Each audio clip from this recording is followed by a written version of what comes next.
Antes de empezar esta nueva temporada de Filosofía en Voz Alta, voy a explicar un poquito lo que es la portada.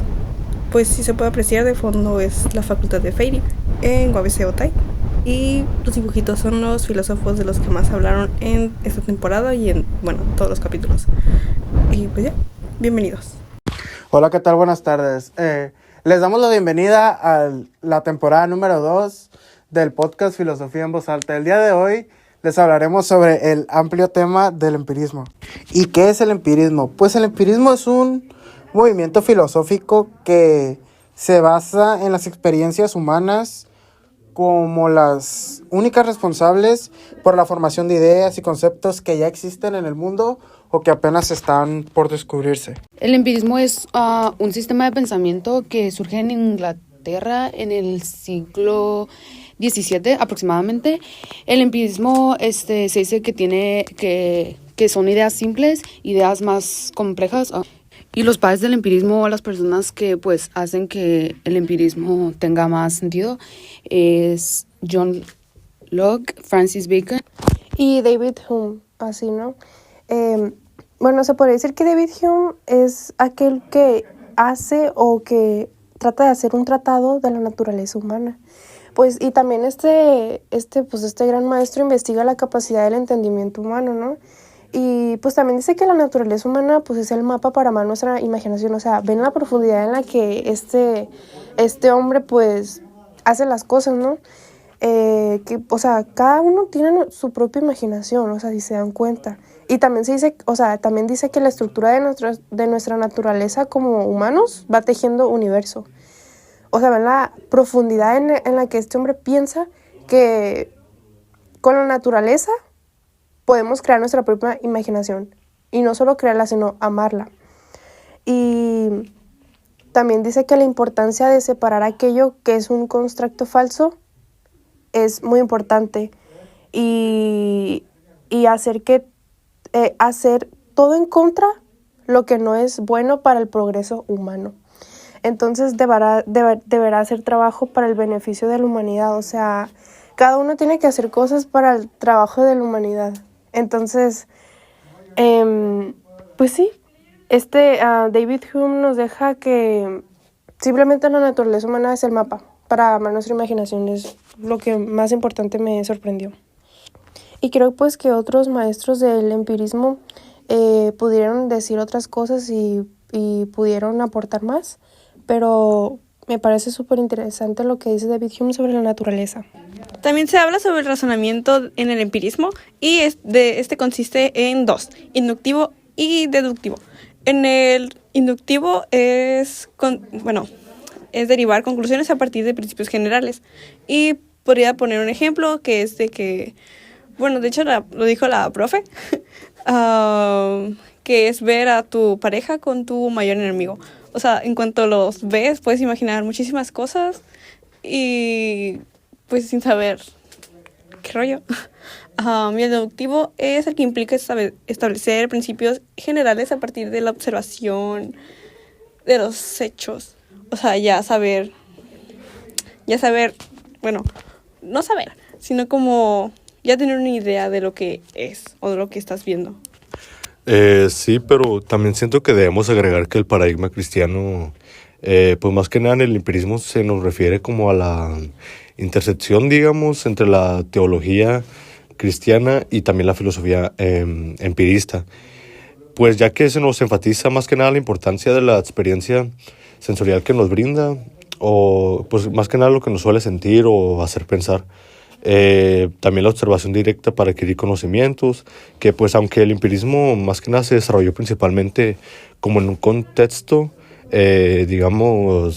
secular, algunos teólogos cristianos pues nos han integrado que sus ideas con la teología nos van argumentando que la observación de la naturaleza y también la experiencia humana pues nos revela aspectos del diseño divino y la voluntad de Dios que pues más que nada se nos ha inculcado desde antes, vaya. También, sin embargo, pues el enfoque cristiano, la revelación divina y la fe también nos puede influir en cómo lo podemos interpretar y cómo se utiliza la evidencia empírica en el contexto de la teología.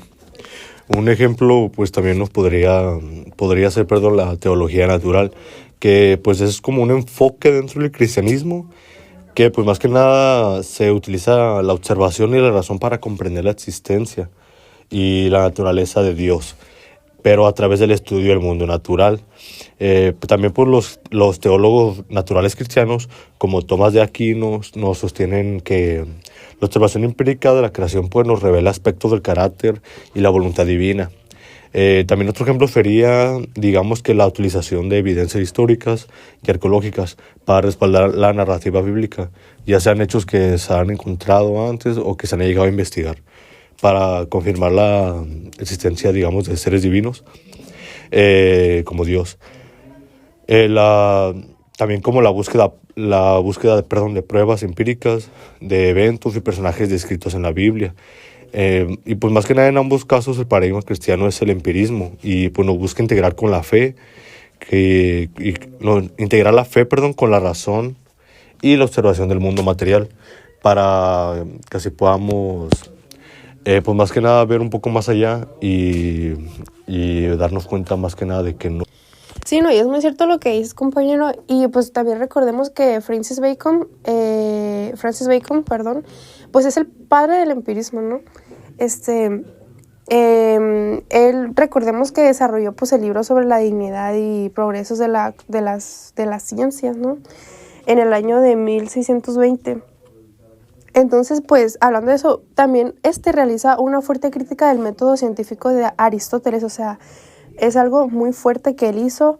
Entonces, se puede decir que percibimos lo material y fuera de eso, pues no hay nada, él dice, ¿no? Entonces, aquí lo que mi compañera pues mencionó anteriormente es que existe pues razonamientos, ¿no? Existe el razonamiento inductivo y el razonamiento pues deductivo. Y aquí lo que también entra, que es en Francis Bacon, es que nuestra educación nos marca. O sea, eso se llama ídolos del teatro, ¿no?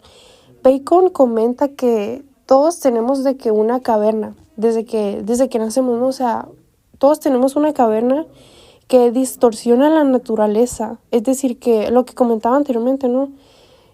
También se deja llevar por la naturaleza, ¿no? O, bueno, no sé, o sea, me equivoco, no sé. Pero también se deja llevar por una caverna que tenemos cada uno de nosotros que distorsiona la naturaleza. Y justo es una alusión a la caverna, pues, de Platón.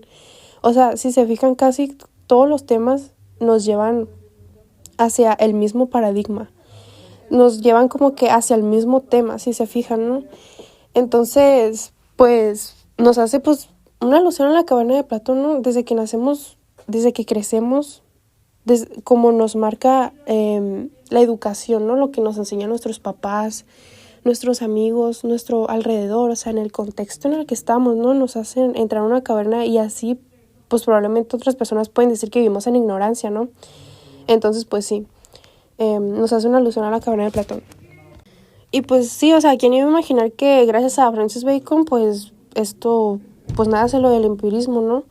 Y bueno, es muy interesante y pues muy fuerte que hace una crítica hacia el método científico de Aristóteles, que pues Aristóteles es un gran maestro, o sea, digo yo, ¿no? Entonces, pues sí es algo muy delicado y pues tenemos un nuevo pensamiento, ¿no? Pues que surge, que percibimos lo material y fuera de eso, pues no hay absolutamente nada. También por parte de los ídolos de la tribu, ellos tienen que aceptar todo lo que nos dicen y no podemos comprobar o revisar nada. Como un ejemplo podría ser como cuando tu papá te dice como que tienes que seguir las reglas y que no puedes hacer esas cosas y que pues tú sigues a la tribu que vendría siendo pues ellos, ¿no? Tu papá o tu mamá en caso de la persona que te diga y que tienes que seguir sus reglas y no tienes ni el derecho ni la palabra para cambiar lo que ellos digan. Y quisiera saber qué opinan mis demás compañeros de eso. De hecho, tiene que ver con el punto que sigue de ídolos de la caverna, porque todos tenemos una caverna que distorsiona la naturaleza. Y pues tiene que ver con eso de que no tenemos como el poder, no tenemos la autoridad o la opinión sobre eso, porque pues crecemos viendo algo y creemos que eso tal cual es y no averiguamos, pues, no averiguamos qué hay más allá de eso. Y pues nos guiamos con eso y seguimos a la tribu de eso, porque pues estamos encerrados en nuestra burbuja. Y también pues siguiendo con tu punto de vista están los ídolos de la plaza pública que usan de manera errónea el lenguaje, o mejor dicho también como a su conveniencia, para que la gente crea lo que ellos quieren que creas, no lo que en verdad es. Y dejando de lado eso, el elitismo se refiere como a la tendencia de combinar o como adoptar elementos de diferentes enfoques como filosóficos o, sí, un enfoque elitístico en el empirismo podría como aplicarse a la incorporación como de ideas de otra gente, como de varios filósofos, y eso hace como para hacer una forma pues para aprovechar las diferentes contribuciones de otras personas, de otros filósofos, a la contribución de otras, o sea, de otros puntos de vista, como pues aprovechar diferentes contribuciones para abordar cómo abordar pues cosas específicas. Pues por nuestra parte es todo. Muchas gracias por la atención y nos vemos en el siguiente podcast. Adiós. Hola, ¿qué tal? Comenzamos este nuevo episodio. Hoy hablaremos sobre el racionalismo y miraremos varios temas que abarcan. Comenzamos. Bueno, vamos a comenzar con lo que es el racionalismo. Como principal conocimiento que tenemos pues, que saber es que el saber es poder. Se dice que pues, lo que ahora interesa, o sea, lo que ahora importa es que la ciencia permita que ocurran nuevos descubrimientos, es decir, que muestre el camino arreglado que conduce hacia ellos. Es decir, este paradigma pues va a ser práctico, ¿no? Y pues nos cuenta, aquí nos dicen que la palabra razón proviene del latín, ¿no? Y se dice que la razón es la única fuente de conocimiento en lo que es el racionalismo. Entonces, el racionalismo tuvo varios personajes que hicieron varias teorías, que hicieron diferentes pensamientos, y uno de ellos es Wolff, también es Descartes, Spinoza y Leibniz. Entonces no sé qué es lo que quieran comentar, compañeros, acerca de algunos de estos personajes tan importantes para lo que es el racionalismo, que hace pues muchos cambios en nuestra vida y hace nuevos pensamientos, ¿no? Hace nuevos pensamientos que también nos puede decir acerca de la matemática. No sé si quieran comentar algo de esto, que hace cambios en nuestra forma de ver a nuestro mundo. Bueno, yo opino que René Descartes es como considerado uno de los principales padres del racionalismo, y su filosofía en sus obras como que aborda el uso de la razón como la principal fuente del conocimiento. También Descartes busca establecer como fundamentos sólidos para el conocimiento, y también es el que desarrolla el método cartesiano, que pues enfatiza como la duda como y la deducción lógica. Y de ahí sigue Spinoza, que pues ambos dicen lo mismo. Descartes y Spinoza dicen casi lo mismo. Spinoza era judío y al verlo opinar diferente lo trataban mal. De hecho, creo que le dieron muchos latigazos por intentar darles otra opinión, bueno, darle su punto de vista a las personas que estaban muy como creyentes en la Biblia, y pues al ir él en contra lo trataban mal. También está el método cartesiano, que fue desarrollado por René Descartes y pues consta en un procedimiento en el cual se trata de hallar la verdad basándose en la duda con el fin de obtener el verdadero conocimiento. Y pues su principal como objetivo es evitar el error y obtener verdades usando la intuición. ¿A qué voy con esto? Es como separar lo verdadero de lo falso. Y otra forma que también se usaba es la de hallar nuevas verdades a partir de los conocimientos que ya existían y ya eran muy populares, por un método que ellos llamaban deducción. Fuera de eso, tenían más métodos para ellos llegar a la verdad, los cuales eran la intuición, lo analítico, la deducción y lo sintético. Con esos métodos ellos llegaban a su verdad. Esto también es parte del método cartesiano, por lo cual ellos tenían un conocimiento más sólido sobre su verdad. También es importante agregar el tema sobre la matemática universal de Descartes, ya que pues también es conocida como la geometría analítica. La matemática de Descartes fue como un avance significativo en la historia de las matemáticas, ya que Descartes pudo desarrollar un sistema que vinculaba la geometría con el álgebra y pues más que nada permitiéndonos representar figuras geométricas mediante ecuaciones algebraicas, y viceversa. Más que nada pues en este enfoque revolucionario de las matemáticas pues nos dio inicio a las bases para poder tener el desarrollo posterior del cálculo y la geometría de ahora, ¿no? La moderna. Pues tenemos la geometría analítica de Descartes, que también es fundamental en numerosos campos, desde la física hasta la ingeniería, y pues sigue siendo una herramienta, digamos, crucial en la investigación matemática y científica de hoy en día. En estas matemáticas, Descartes nos introdujo un sistema de coordenadas cartesianas, donde dos puntos en un plano se representan por pares ordenados de números, que viene siendo X y Y.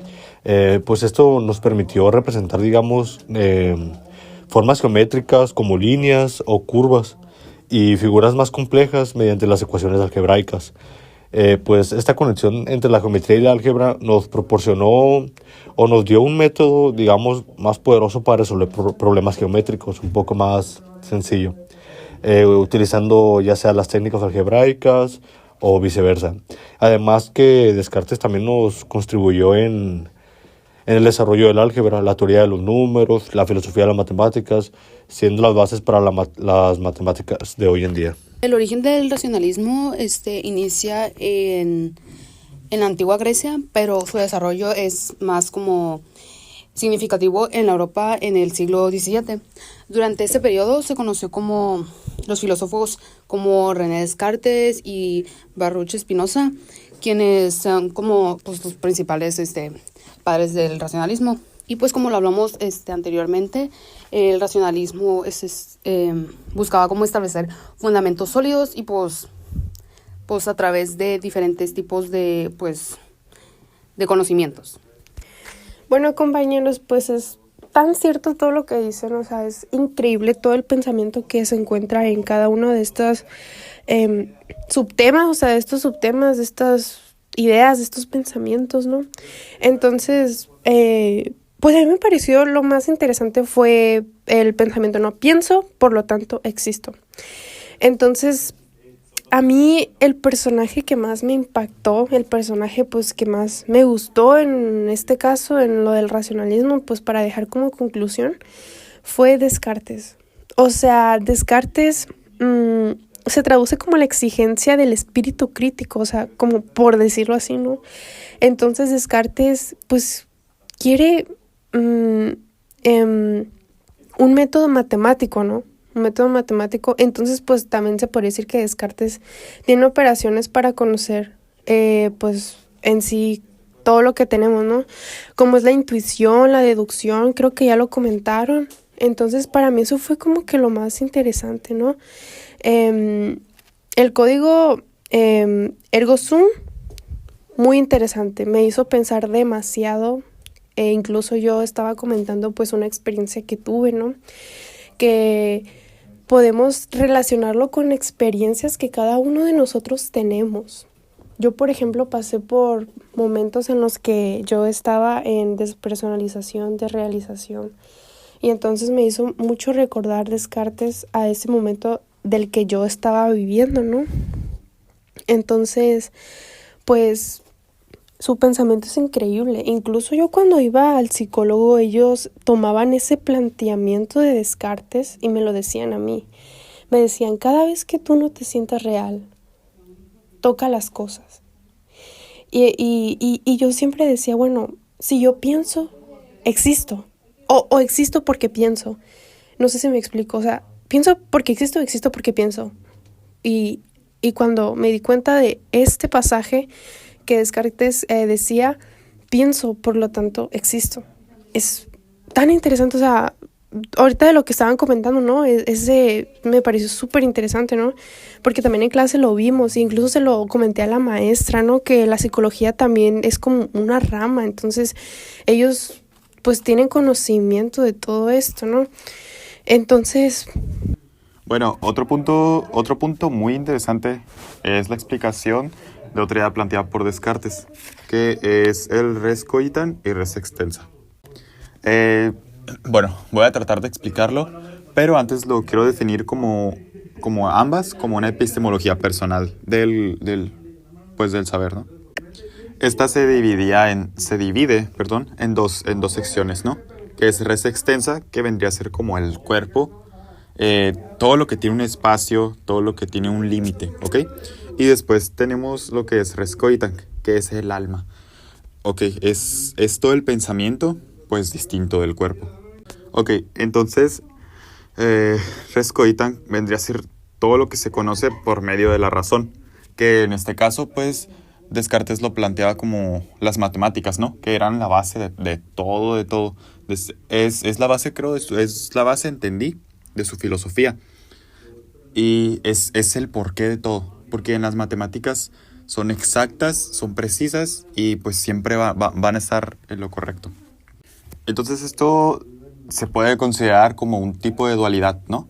De hecho, yo escribí un ensayo sobre la dualidad en general. Y la verdad, ese es un tema que me gusta, pues la dualidad de las cosas, de lo bueno, de lo malo. Y lo relacioné yo con un libro que se llamaba El extraño caso del Dr. Jekyll y Mr. Hyde, donde hay esta dualidad entre lo bueno y lo malo. Bueno, pero eso ya me estoy alejando un poquito del tema. Pero es una dualidad, se podría considerar una dualidad cartesiana. Entonces, res coitan, ya para resumirlo un poquito, es nuestro pensamiento y todo lo que conocemos por medio de la razón. Y res extensa, que vendría a ser todo lo que tiene un espacio, todo lo que existe y está delimitado, que en este caso Descartes lo relacionó como con el cuerpo. Es todo lo que nosotros somos, es las ideas y el conocimiento que vamos adquiriendo por medio de nuestros sentidos. Entonces, pues sí, ¿no? Ya para concluir, es una base epistemológica. Ambas son una base epistemológica del saber interno y del conocimiento que vamos adquiriendo durante pues, nuestros años de existencia, ¿ok? Y esto sería todo por nuestra parte en este episodio de Racionalismo. Muchas gracias. Hola, ¿qué tal? Estamos nuevamente con el podcast de Filosofía en Voz Alta. Hoy hablaremos del idealismo y empezaremos con nuestra compañera Talía, que les quiere comentar qué es y base de ello. Comenzamos. Supongo que todos conocen qué es el idealismo, así que voy a decir unos puntos importantes para que los tomen en cuenta. Para el idealismo, la base del conocimiento son las ideas, y el idealismo lo retoma las discusiones metafísicas de Aristóteles. Y también, pues comenta de que pues, el ser humano pues tiene una mente, da ideas, y con eso se construye su mundo. Es por ese motivo que el idealismo retoma la metafísica de Aristóteles, ya que explora el universo de lo más allá de lo físico, como son las ideas. Y los principales referentes son Kant, Arthur, no sepa cómo se apellide, y Hegel. También tenemos que tener en cuenta las variantes del idealismo, por ejemplo, el idealismo trascendental, el absoluto y el subjetivo, pero en este podcast nos enfocaremos más en el trascendental. Este idealismo nos sostiene que la mente humana es la estructura de la realidad percibida, pero también reconoce que la existencia de un mundo interno es independiente de la mente. Algunos de los principios y conceptos clave de este idealismo es la primacia de la mente, que en todas sus formas el idealismo nos sostiene que la mente o la conciencia son fundamentales para la comprensión de la realidad. También está la realidad como construcción mental, que pues más que nada nos argumenta que la realidad externa es una construcción de la mente y que las ideas y conceptos que tienen es una existencia independiente de la materia. También está la negación de la realidad objetiva, que en su forma más radical, digamos que algunos tipos de idealismo niegan la existencia de una realidad objetiva fuera de la mente. Ok, entonces ya después entra Kant, que es considerado el padre del idealismo, con estas nuevas críticas hacia la metafísica, para saber si en realidad la metafísica era una ciencia que nos que nos iba a servir en el futuro, si en verdad era algo que valía la pena seguir estudiando. Entonces él realiza una fuerte crítica a la metafísica, cuestionándose sus métodos, para así él poder hacer un nuevo método científico dentro de la metafísica y poder llevar esa ciencia como a otro nivel, o algo más bien que el ser humano pueda estudiar, no solo imaginar. Otra idea muy fuerte que tenía Kant era que él rechazaba que los sentidos te ayudaran a conducir al conocimiento, y que era más como una condición necesaria que tú desarrollabas para ir adquiriendo ese conocimiento, porque al imaginarte los objetos tú ya tenías una idea y podías tener como... Entonces, por medio de las ideas, Kant explica más adelante que se puede llegar a adquirir el conocimiento, porque tú tienes una idea y luego esa idea la relacionas con otra cosa, y así, o sea, no te quedas con lo mismo que aprendiste en el pasado, sino que vas construyendo el conocimiento a lo largo de los años. Sí, lo que tú mencionas me recuerda mucho a lo que es el noúmeno, que prácticamente esto pues es... Bueno, se construye en lo intelectual, es decir, es intermediario entre el fenómeno y la experiencia empírica. Por ejemplo, podemos tener un ejemplo de que tenemos una idea, ¿no? Entonces, esa idea, una de ellas las mencionamos y eso quedaría como en el mundo pues material, mientras que las otras quedan como navegando, quedan flotando y es en medio de dos cuadritos si así lo queremos representar pues en nuestra mente o gráficamente. Ok, igual para agregar otro punto muy importante es que el idealismo fue un paradigma muy fuerte para la época. También que la base del conocimiento son las ideas y que todo es un constructo de ideas. Y sin el humano, pues no hay ideas, lo cual afirma que Dios era innecesario. Y era la crítica que realizaba Kant hacia la metafísica antigua, porque se utilizaba mucho de referente a Dios, a esa idea, pues. Entonces lo que hace Kant es retomar la discusión de la metafísica, pero ahora ignorando a Dios y enfocándose en las ideas por medio de un orden trascendental, ¿ok?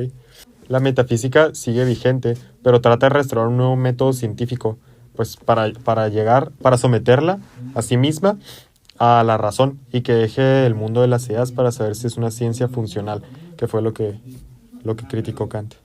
Bueno, es cierto lo que dices tú, compañero, es decir, o sea, Kant se cuestiona la metafísica porque pues puede ampliar mucho nuestro conocimiento de la realidad y pues también Kant rechaza el uso de los sentidos, como lo mencionaron, ¿no? Para hablar de conocimiento, porque para hablar de conocimiento para Kant el uso de los sentidos no es tan necesario, entonces él quiere estudiar las condiciones necesarias del conocimiento pues de los objetos. Este pensador fue muy profundo, ¿no? En el sentido de que tenía una capacidad para descubrir dónde residían los problemas. Es decir, podía reconocer un problema donde nada más lo identificaba.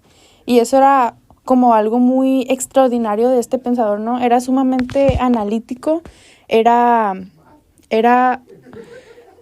parte de un movimiento de rotación pues de la Tierra, fue el que dijo cómo rotaba la Tierra. Y pues también recuerdo mucho que dijo que la Tierra pues estaba envejeciendo, no sé qué opinan ustedes de esto. Bueno, pues mira, una idea más concentrada de este concepto, porque yo estoy más concentrado. ¿Qué? El idealismo, pues, se refiere a donde se rompe otro paradigma. Eso quiere decir el idealismo, donde la idea del estudio, pues, son las ideas, y cuando anteriormente era el estudio de Dios, pero no Dios en lo religioso, sino de lo inmaterial, lo sobrenatural. Entonces, el idealismo lo que se refiere es que estudia las ideas del humano. Aspira a que todos empiecen a pensar por su cuenta. Es de ahí donde se componen las ideas. O sea, el idealismo trascendental, como lo dice la palabra, como trascienden las ideas. ¿Cómo estructuramos el conocimiento con las ideas? Conocer cómo es que conocemos. Criticar el razonamiento del ser humano. Y sí, pues, o sea, el ser humano pues se vuelve como el centro de las cosas para él. Y él era como tipo, como su Dios, el centro de todos los dioses, de las ideas, pues. Pues con nuestras ideas, o sea, en nuestra mente, pues hacemos como una construcción como del mundo y su interés al conocimiento. También sabemos que la base del conocimiento son las ideas desvaneciendo a Dios, y sobre nuestros argumentos, nuestras ideas ordenan el orden físico. Las ideas son un observamiento más allá de lo físico. Sí, o sea, más sencillo explicándolo, por ejemplo, el empirismo, su base de conocimiento es la experiencia, el racionalismo, la razón, y el idealismo, lógicamente, como lo dice, pues las ideas. Y pues también acoplado a esto, pues está la metafísica, que es una rama que estudia lo inmaterial, o sea, que quiere decir lo que no se puede ver a simple vista, o que va más allá de lo natural, o que no se puede ver, como por ejemplo el aire. También sabemos que la metafísica se puede ver de dos partes, por parte de Aristóteles y de Kant. Aristóteles por base a Dios y Kant con base a las ideas. Sí, no, y pues quiero explicar un poco lo que es el a priori o previo a, que bueno, estas significan que, o sea, son un conocimiento no derivado de la experiencia, ¿no? Y también pues son estructuras conceptuales que nacen de una reflexión crítica, a lo que yo entendí, pues. Y pues también en la clase entendí también que las ideas son innatas, o sea, que no existen. Entonces se puede decir que estas dos frases, pues la vida está llena de experiencias para crear ideas, ¿no? Entonces, pues, ahí entraría lo que es también lo que es el fenómeno y el noúmeno, por decirse así. A lo que eso quiere decir que, o sea, el fenómeno se puede decir que es el objeto en tanto que aparece y es conocido. También se puede decir que también se construye en la... Se construye en la intuición sensible. O sea, la intuición, o sea, como lo conocemos... Prácticamente no tengo como que una idea de qué es intuición, así como que en la filosofía, no sé, compañera, si tú sabes. Básicamente, intuición sensible es a través de los sentidos.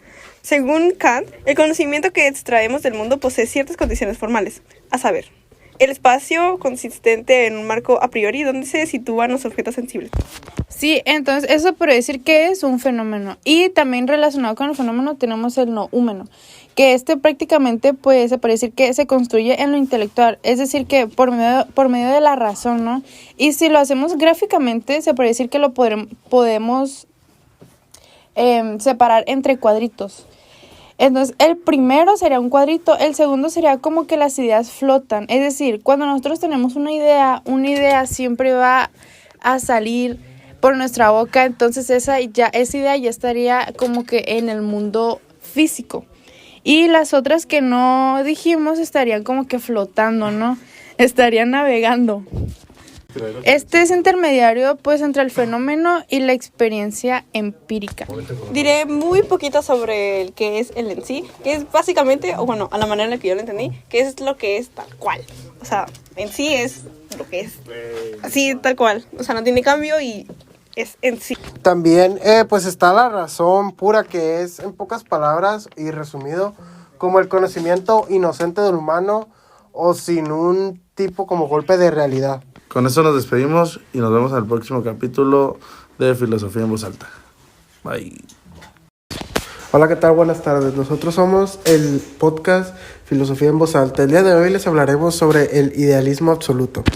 ¿Y qué es el idealismo absoluto? Pues es una filosofía la cual su principal argumento es decir que la realidad última es la espiritual o la mental, y que pues la naturaleza fundamental del universo es el espíritu o la mente. Y pues estas ideas fueron inventadas o redactadas por el filósofo alemán Georg Hegel. Claro, como tú dijiste, Hegel fue un influyente filósofo alemán del siglo XIX, me parece, que pues lo conocemos más que nada por su sistema filosófico, que fue bastante complejo, y su enfoque dialéctico. Como podemos investigar, su obra principal fue la fenomenología, del espíritu y su enciclopedia de las ciencias filosóficas. Pues Hegel nos propuso como una visión del mundo, como un proceso dialéctico en el que las ideas pues evolucionan a través de la contradicción y reconciliación, perdón. Su concepto central es el de Geist, que se desarrolla a través de la historia de un proceso de autoconocimiento y autorrealización. El idealismo absoluto, pues... ay, no me acuerdo. No, mentira, sí. En la clase vimos que el idealismo absoluto, pues, es un pensamiento que se piensa a sí mismo, aunque no sé bien qué quiere decir. No hay nada que trascienda de un punto a otro. O sea, como la realidad ya está ahí y pues no necesita ser pensada. Eso es lo que quiere decir. O sea, se refiere a que el espíritu, y cuando hablamos de espíritu significa que hablamos de mente, que ya está ahí en la naturaleza, solo, o sea, ya está todo ahí, solo tenemos que, pues, que etiquetarlo, que nombrarlo. En la clase también vimos que los conceptos de Hegel se definen en una tríada dialéctica que son la tesis, la antítesis y la síntesis. No sé si se acuerdan que vimos eso en clase. Sí, lo vimos. La tesis, la antítesis y la síntesis, que pues significa la tesis es la idea de una persona, la antítesis es la idea de otra persona y la síntesis es la absorción de ambas, o sea, juntar diferentes opiniones y tener una sola opinión. Eso significa la tríada dialéctica de Hegel. Hay una frase también que vimos en la clase que me llamó la atención que dice, las ideas forman la realidad, pero también las transforman, o sea... ¿Verdad? Cierto, eso era muy interesante. Sí, se refiere a que algo que ya teníamos pensado que era puede cambiar, o sea, pues cambiar. Todo puede cambiar una idea u otra, depende de la ideología que tenga la sociedad. Porque ojos que no ven, corazón no se sabe. ¿Qué? Pues, o sea, lo que quiere interpretar esta frase significa que la manera de pensar de las personas puede ser una, pero con el paso del tiempo de las generaciones pues se puede transformar. Pues, árbol que nace torcido. Ay, en este caso sería... Camarón dormido. En este caso sería que su rama sí se endereza. Eso Lobo quiere que decir. no ladra. Perro que no muerde.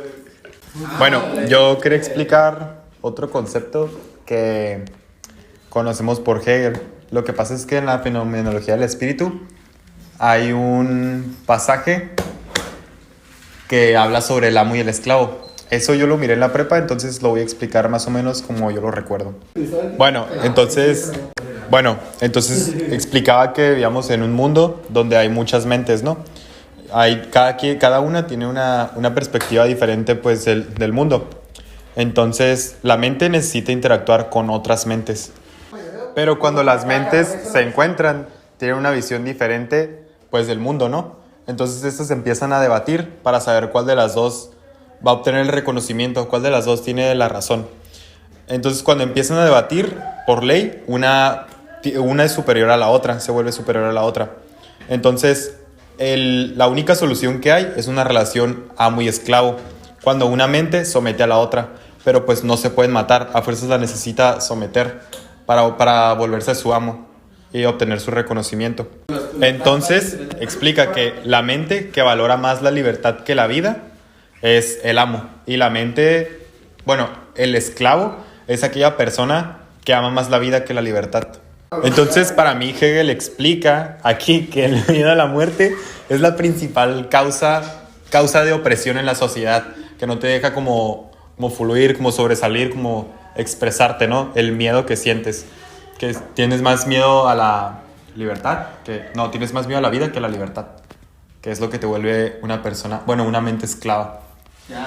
Retomando la dialéctica del amo y el esclavo, voy a decir unos puntos importantes, que es el análisis histórico de la lucha de poderes, construcción teórica y unas 2 preguntitas. ¿Lo propio del ser humano es imponerse a otro? ¿Te crees o no esclavo? ¿Eres amo? Y también otros puntos que aborda al final, de la transformación del idealismo hacia la esfera política y un pequeño concepto del devenir, que es un cambio constante. Y ya. Bueno, se me hizo interesante lo que comentaste tú, compañera Thalía, lo del amo y el esclavo. Bueno, aquí pues hay una pequeña diferencia, ¿no? que se puede decir que el amo en este caso no le teme pues a la muerte. Y lo más importante para él es como la libertad, es poder ser libre, pues tener un pensamiento libre. Mientras que en el esclavo, pues el esclavo siempre le va a temer a la muerte y no le va a importar su libertad. O sea, hay personas que nacieron para ser amas, o sea, para tener como un poder sobre las demás personas. No sé si me explico. Entonces, como existen esas personas, pues también va a existir lo que es el esclavo, que aquel que ya dijimos que pues que es aquel que le teme a la muerte y que no tiene pues libertad en sus pensamientos. ¿Y qué quiere decir esto también? Esto quiere decir que aquellas personas que saben liderar, aquellas personas que saben, o sea, que saben am, cómo llevar a cabo un papel de jefe o cosas así, que son llamados amos, todos ellos miden las acciones en una gráfica. Siempre van a medir las consecuencias. Siempre van a mirar qué es lo bueno y qué es lo malo. Siempre van a saber, siempre van a estar ahí para decir, bueno, voy a checar qué es lo bueno, qué es lo malo, qué decisión puedo tomar. Esas son las personas que se les llaman amos, que están seguros de sí mismos, que tienen un pensamiento muy flexible. No sé si me explico. Entonces, en cambio, los esclavos siempre miden todo como escalas muy pequeñas. No sé si me explico, o sea, muy pequeñas. Entonces, esas escalas son intenciones buenas y malas. Entonces, son como que su moral es muy diferente. Y bueno, hubo unas fallas técnicas y hasta aquí se va a acabar el episodio del idealismo absoluto. Muchas gracias. Hola, ¿qué tal, compañeros? Les presentamos nuevamente un episodio más del podcast Filosofía en Voz Alta. Hoy hablaremos del realismo. Los dejo con mi compañera Abril, que les va a decir qué se trata del realismo. Vamos a comenzar con la introducción del realismo y se puede decir que el realismo es como la existencia de un mundo exterior que es posible que sea conocido. Voy a explicar un poco lo que es la gráfica. Por ejemplo, nosotros creamos y para que nosotros podamos crear necesitamos ideas y esas ideas las podemos introducir en el mundo real. ¿Por qué? Porque el realismo busca describir la realidad porque la realidad ya está. También sostiene que argumentos de la existencia pues de un mundo real. Esto quiere decir que explica simplemente lo que es real y aquí en el realismo se rompe lo que es el paradigma de lo que es Dios. ¿Por qué? Porque el ser humano ya puede construir su propio mundo a base pues de las ideas. Entonces es necesario un mundo y una reflexión objetiva en el caso del realismo. Y pues de ahí pues se retoma pues una parte que es del empirismo. No sé qué opinen. Me pareció muy importante a mí esto que estabas comentando sobre la ruptura que había, el paradigma que se creaba, porque empiezan a tomar más en cuenta la realidad y las ideas que tenemos, enfocándose más en lo que está aquí, en lo que tenemos, en los datos y en la información que se tiene y que es con la que se puede trabajar más bien. Entonces pues me pareció un avance muy importante porque sin esas ideas nunca hubiésemos, o sin esa ruptura tan radical que hubo, nunca hubiésemos llegado al realismo y al positivismo.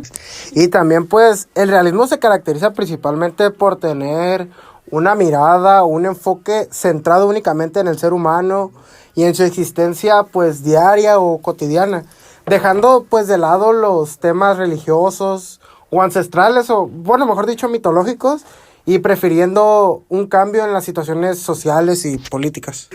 Claro, así como el realismo también tiene implicaciones importantes en campos como la epistemología, que es más que nada la teoría del conocimiento, y la metafísica, que es la naturaleza de la realidad.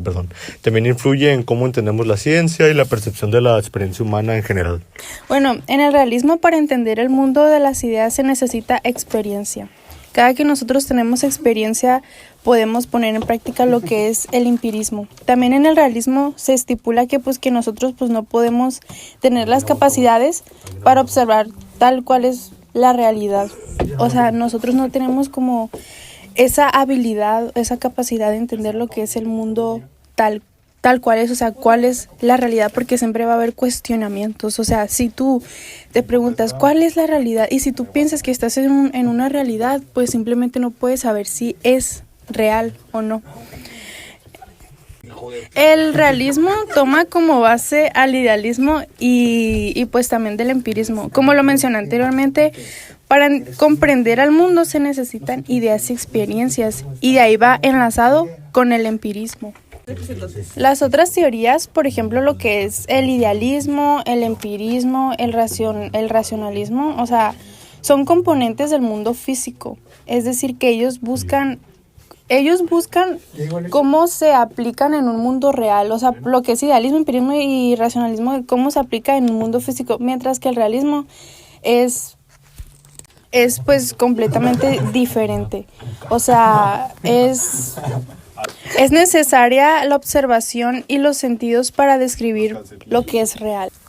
También sabemos que hay una interpretación del mundo a través del ser humano en base a las ideas y conocimiento. Toma como base el idealismo y el empirismo también. La verdad, maestra, una disculpa acá por mi compañero estúpido, parece que está mongol. Ahí le dejo mi disculpa. Los dejo nuevamente con estos pendejos. Después de tantos conceptos, pues voy a decir los 3 representantes o como que los más importantes sobre el realismo, porque como la profe nos explicó, pues es como la base, porque ya cuando estemos en nuestras carreras nos van a explicar más sobre estos temas, pero pues por lo mientras es importante recordar que Mario Bunge, Karl Popper, ya vi que... Mira, estaba hablando la ata. Bueno, disculpen a mis compañeros, ahorita mi compañera Ariana les va a contar más sobre ellos. Y por ejemplo, Mario Bunge fue un filósofo que dio su enfoque filósofo en el realismo científico, que sostiene teorías científicas y describen como procesos reales en el mundo. También argumentaba que las teorías científicas eran como juzgadas para presentar la realidad de predecir como fenómenos observables por el ser humano. Mira nada más lo que te trajo el mar. La perla del Caribe regresó. ¿Qué? Ni modo, compañeros, ni modo. Ay, no, qué tontadas estoy diciendo. Sí, lo que quería decir, quería agregar pues un poco más sobre esto que estamos debatiendo sobre el realismo, y quería comentarte algo que dijiste tú al principio, compañera Abril. Estás diciendo algo como el idealismo, eso es lo que estás queriendo entender, pero no se trata del idealismo, sino del realismo. Aunque sí, bien como comentaste, sí es lo correcto que necesitamos del idealismo y del empirismo para entender que lo real ya está, pues que lo que está, pues que ya está lo real. O sea, que no son sacar ideas del hombre para trascenderlas al mundo real, que es lo que dijiste al principio. Eso es el idealismo, no el realismo. Pero, sin embargo, necesitamos de esas dos, pues de estos dos movimientos para hacer uso del realismo, ¿sí me explico? Es más que nada ver lo que hay y ver cómo se relaciona. O sea, nosotros no estamos creando nada de nuestras ideas, solo necesitamos describirlo porque la realidad ya está ahí presente. ¿Sí me explico, compañera? Sí, y yo sé que podemos cometer errores, ¿no? Y pues gracias por explicarlo y pues sí me quedó claro. Sí, es eso básicamente lo que yo entendí, lo que vimos en clase, pues porque lo que te entendía lo primero es, me diste a entender que estabas explicando el idealismo, pues, pero estamos hablando del realismo. Sí, es otra cosa que quería agregar es eso, que el mundo no lo creamos, pues el mundo ya está, no lo sacamos de nuestras ideas. Lo real ya está ahí, no hay construcción del mundo como en el idealismo, sin embargo, pues como dije anteriormente, lo toma como base. La realidad ya está ahí y no necesita ser construida. Eso es lo que quise decir, lo que te quería explicar, corregirte para que quede un poco más claro lo que es el realismo. ¿Y ya? ¡Ya, puta! Ay, no. Eso no se dice. No, quítalo. No sé qué es lo que opinen que el realismo sostiene con argumentos lo que es la existencia de un mundo real. Pero pues al mismo tiempo no afirma que percatamos pues el mundo ideal como es en realidad. No sé, yo pienso que pasamos así como por varios cuestionamientos y nunca pues vamos a saber cuál es la realidad, ¿no? O sea, nunca vamos a saber cuál es el mundo real en este caso. Entonces, pues lo único que hacemos es simplemente tener ideas y pasarlas al mundo, pues, ajá. Sí, o sea, yo sé que se puede, pues, yo sé que lo puedo confundir con idealismo, ¿no? Pero pues sí, lo que más resalta aquí es que se rompió el paradigma de Dios y del hombre, es lo que más me resalta a mí. ¿Quieres comentar algo, compañera Talía? No sé, ¿qué es lo que quieras comentar? Pues básicamente te lo voy a decir como mi idea como lo que entendí. Lo del realismo pues es tal cual lo que es. El mundo está y el mundo así es. Y básicamente pues el realismo es tal cual como dice el nombre, lo real. Y pues la existencia de un mundo exterior no es posible que sea conocido, porque pues nunca sabe. Igual como ya sabemos, el realismo ha sido un objeto de debate en la filosofía durante siglos. Los críticos suelen argumentar que la realidad puede ser subjetiva o construida socialmente, mientras que los defensores del realismo nos argumentan que hay una realidad objetiva que existe independientemente de nuestras percepciones. Bueno, me pareció muy interesante todo lo que es el realismo y cada uno de sus opiniones y información pues que vimos en clase, ¿no? A mí no. Entonces, ¿por qué no? No es cierto, sí. ¿Por qué no, compañero? No, ya, sí. Ok, no, a mí sí se me hizo interesante, o sea, lo que vimos en clase pues también. No sé si quieren decir una conclusión. En conclusión, el realismo en la filosofía nos brinda o nos proporciona una forma de abordar preguntas importantes sobre la naturaleza de la realidad y el conocimiento humano. Aunque pues usualmente ha sido objeto de críticas y debates, sigue siendo una corriente importante de la filosofía. Y con esto despedimos un día más con este podcast hermoso. Gracias, bye. Hola, ¿qué tal? Estamos aquí nuevamente en el podcast de Filosofía en Voz Alta. Hoy vamos a hablar del positivismo y vamos a comenzar con mi compañero Israel. Bueno, el positivismo viene siendo como algo parecido al realismo. Son muy parecidos, pero sin embargo tienen diferentes significados. El positivismo viene de positum, que significa lo dado o el dato, como lo vimos en la clase. Es una forma de medir la realidad con datos, o sea, pues con datos, con hechos, con estadística. O sea, me refiero a que se basa únicamente en hechos reales, en fenómenos que nosotros podemos observar en el entorno, que puede controlarse de manera experimentada. Busca que dentro de lo real, busca que sea cierto. Eso es, pues, más o menos lo que significa hablar refiriéndonos al positivismo. Pues más que nada basándonos en estos 4 puntos importantes: lo real, lo útil, lo observable y lo controlable experimentalmente. Pues hay 2 tipos de positivismos que, como vimos en clase, hay positivismo científico y positivismo filosófico. El científico se refiere a, pues, que presta particular atención en las matemáticas, porque las matemáticas es un lenguaje, es una manera de comunicarnos también a ciencias exactas.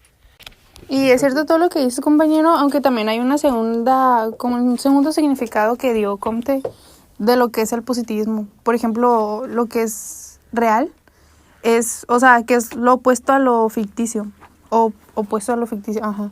Entonces, pues, se puede decir que es lo observable, lo que puede, pues, controlarse experimentalmente. Y el positivismo es fecundo, es eficaz y es útil.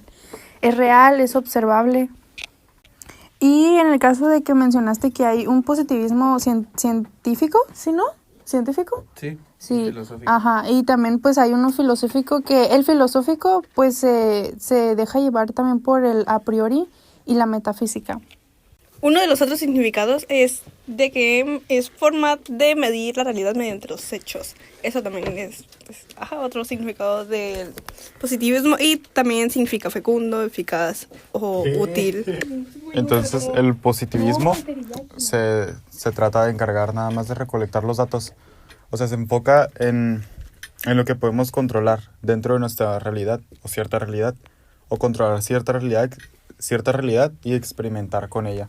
Entonces, el padre del positivismo, bueno, Comte, que estaban hablando mis compañeros ahorita, pues lo plantea el positivismo como una crítica a la metafísica, porque es todo lo contrario.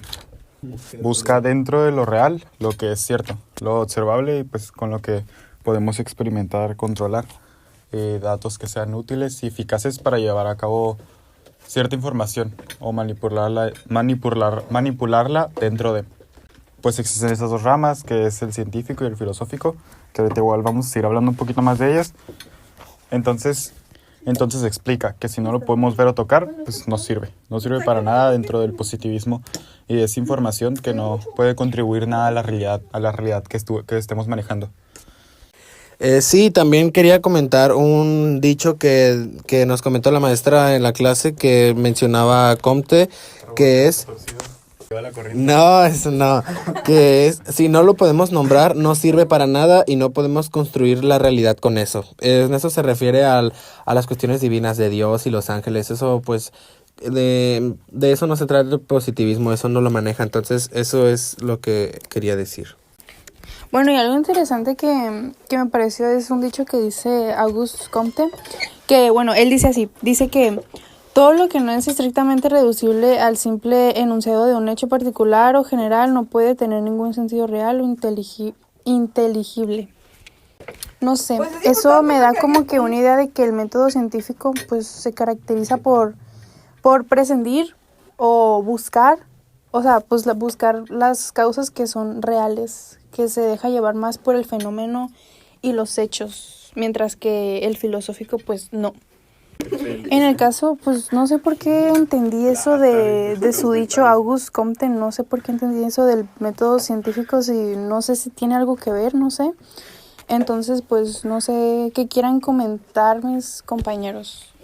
Bueno, ¿saben quién es el padre del positivismo? O sea, cambiando de tema de los conceptos otra vez, es Auguste Comte. Pero algunos le pueden decir Auguste o Augusto. Algo que dijo él es de que todo lo que no es reducible es a un simple enunciado, no puede tener ningún sentido real o inteligible. O sea, es importante saber que no es lo mismo positivismo y ser una persona positiva. Porque cuando nosotros mencionamos, positivismo, es decir, muchos pensamos que es ser positivo o cosas así. A muchas personas pues no les gusta esta corriente o no sé cómo se pueda decir, o esta rama filosófica, pues porque simplemente porque son muy cuadrados o muy son las personas más cuadradas que pueden existir entre todas las ramas que hay, o no sé cómo se puede decir positivismo y así, de lo que hemos platicado anteriormente. Y hubo otra vez unas fallas técnicas, así que el episodio se terminó. Y pues esta sería la segunda temporada de Filosofía en Voz Alta, y con esto de la unidad 2. La verdad estuvo muy padre. Todos los capítulos y la convivencia entre todo el equipo. Así que espero también que les haya gustado. Gracias.